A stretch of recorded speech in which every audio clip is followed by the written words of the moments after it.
This is a level 1 and level 2 English writing presentation about how to construct explanatory and persuasive texts, and it can be used alongside other videos showing how to create formal and informal texts and instructive and descriptive texts.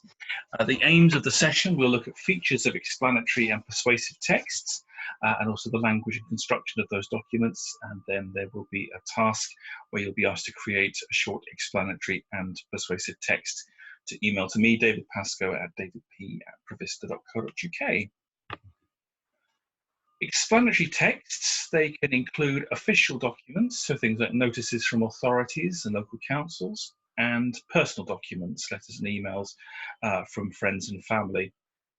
The tone of an explanatory text is, surprise, surprise, explanatory, because they are there to tell you why something is happening.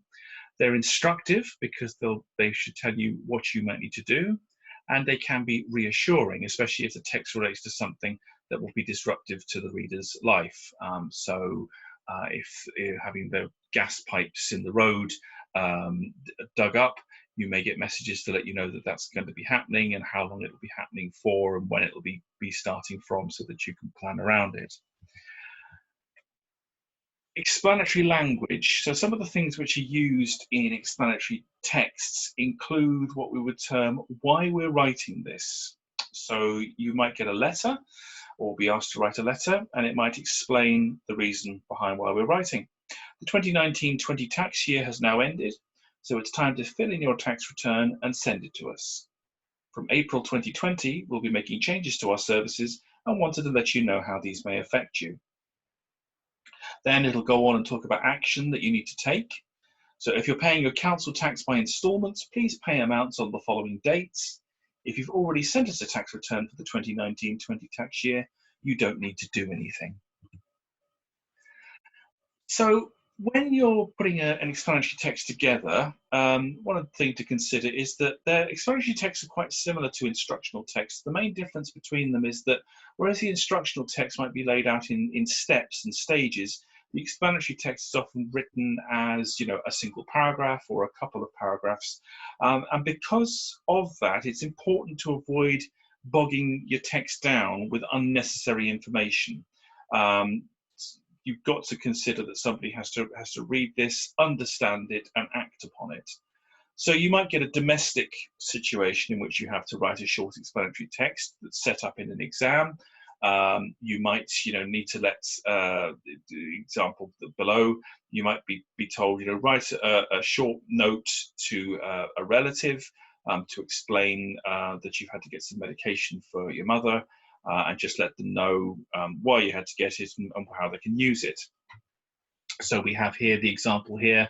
Hi Emma, I've picked up some medication for Mum. She was feeling a little under the weather and a hay fever was flaring up, so I went and got her something for it. I've left it on the counter next to the kettle. See you tomorrow, Cindy. So it's very brief, but very clear and concise. Person reading it will know what's been done and what they can do and where they can get the medication from. This ability to be able to get information across in a concise way in an explanatory text is even more important in a professional context.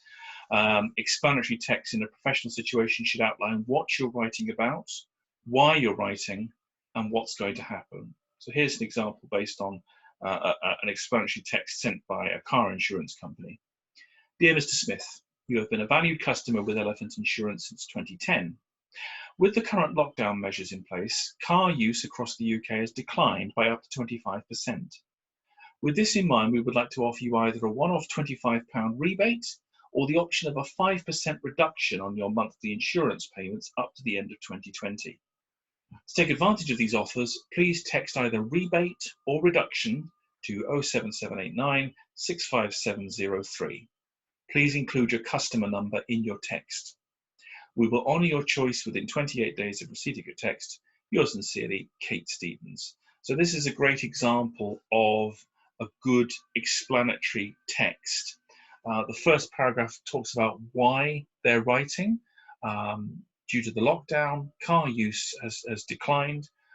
So as a result, they're going to offer either a rebate or a 5% reduction across the monthly insurance payments up to the end of 2020.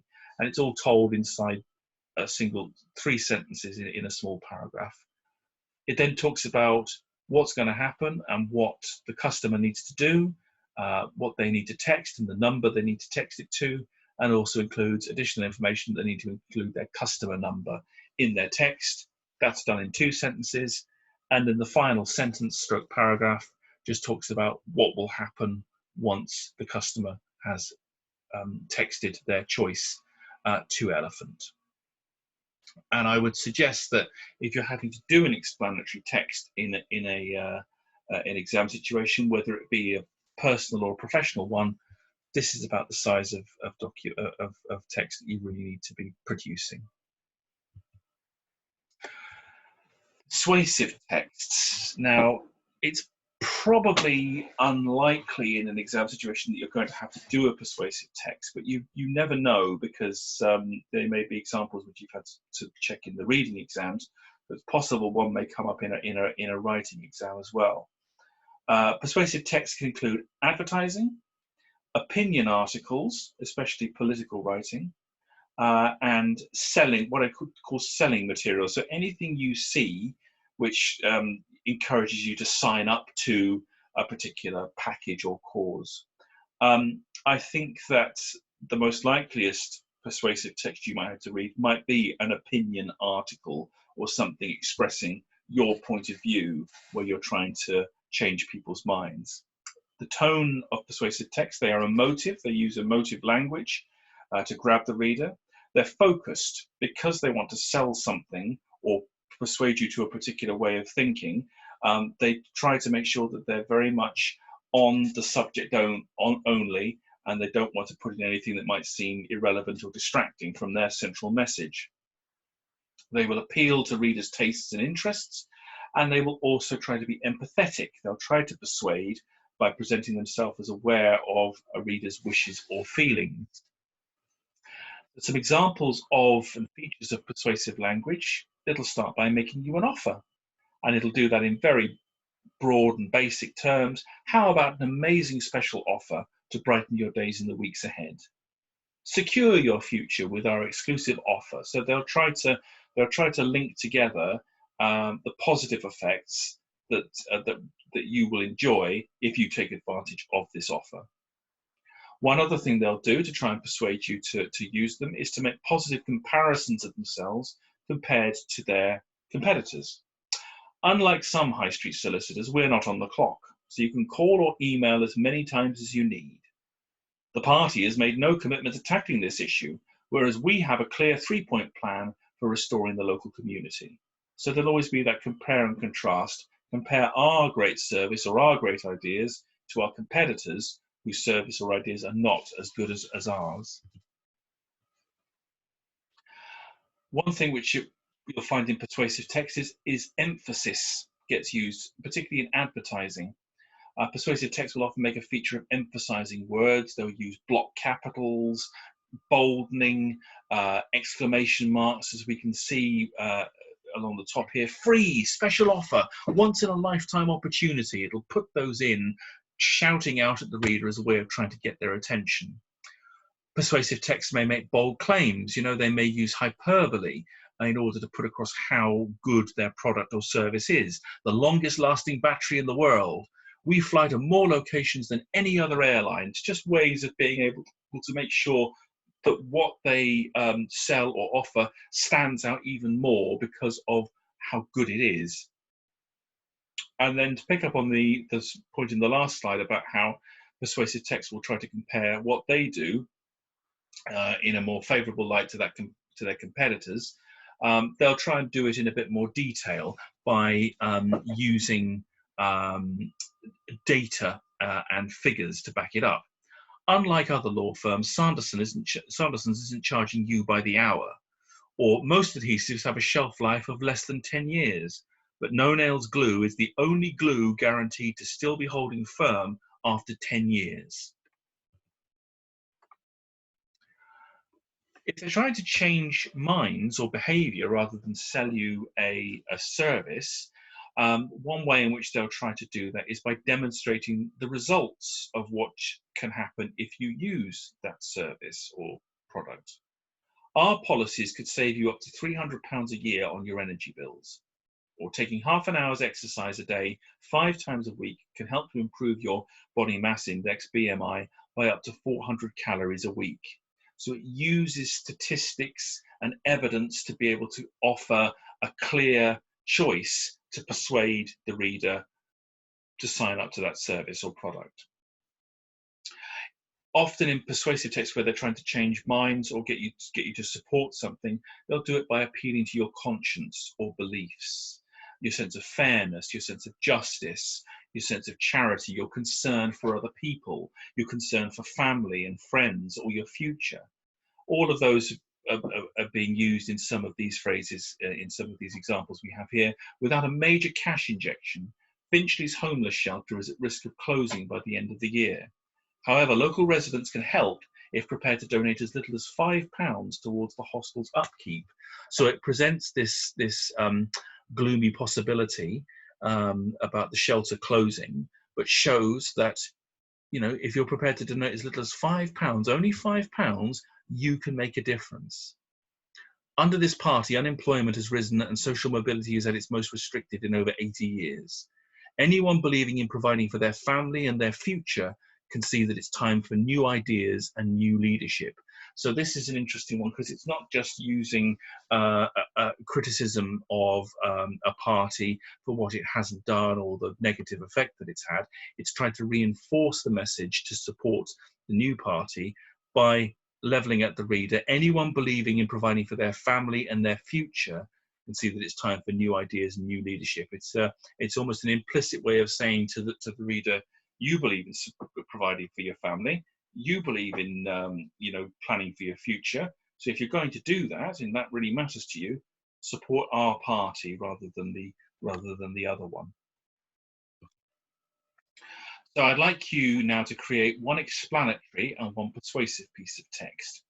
For the explanatory text, I'd like you to write a letter to local residents to explain that the police will be making house-to-house calls over the coming month to take witness statements due to a spate of thefts across your part of town recently.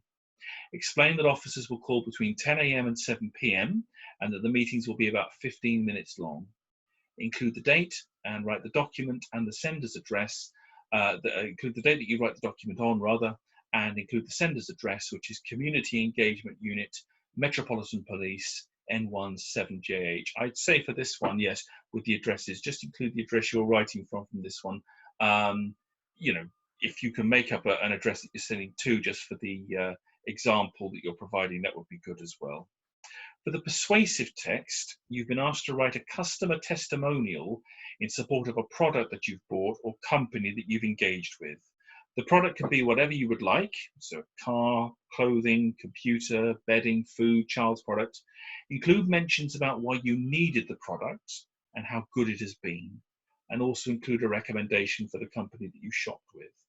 Now again, in the exam situations, you'll just be given the scenario. You might not be given evidence like this or pointers like this. So these are all things just to consider, depending on what type of document you're asked to produce. This is just an example of what a customer testimonial looks like. So something like this is kind of what you're working towards to try and produce this persuasive text, because that's something which customers will also try to persuade, companies will try to persuade people with by citing evidence from satisfied customers. So this is just an example of the testimonial. We moved into our house 7 years ago. It was originally built in 1810, and a lot of the house hadn't been renovated since then, we think. We worked on the house, but left the windows as they were such a feature of the house's design. Unfortunately, they were single glazed, and during cold winters or heavy storms, they could leak, and we were paying a fortune in heating bills. We contacted Adelphi Windows about installing double glazing. They came out to visit us and showed us designs which would complement the look of the house. The installation was quick and non-disruptive for a very good price. The new windows look tremendous, and the house is so much warmer in the winter. Adelphi did a great job for us, and we would recommend them without hesitation. So you can see how this has been done. It's set up the reason and the need why the customers went to use that product in the first paragraph. And then the second paragraph talks about how good the company was, the things that it did, you know, how it assisted with the job, that it, you know, was put in at a decent price, and includes the recommendation to other people as well. As before, please email your completed work to davidp@prevista.co.uk, or you can upload it to Apton.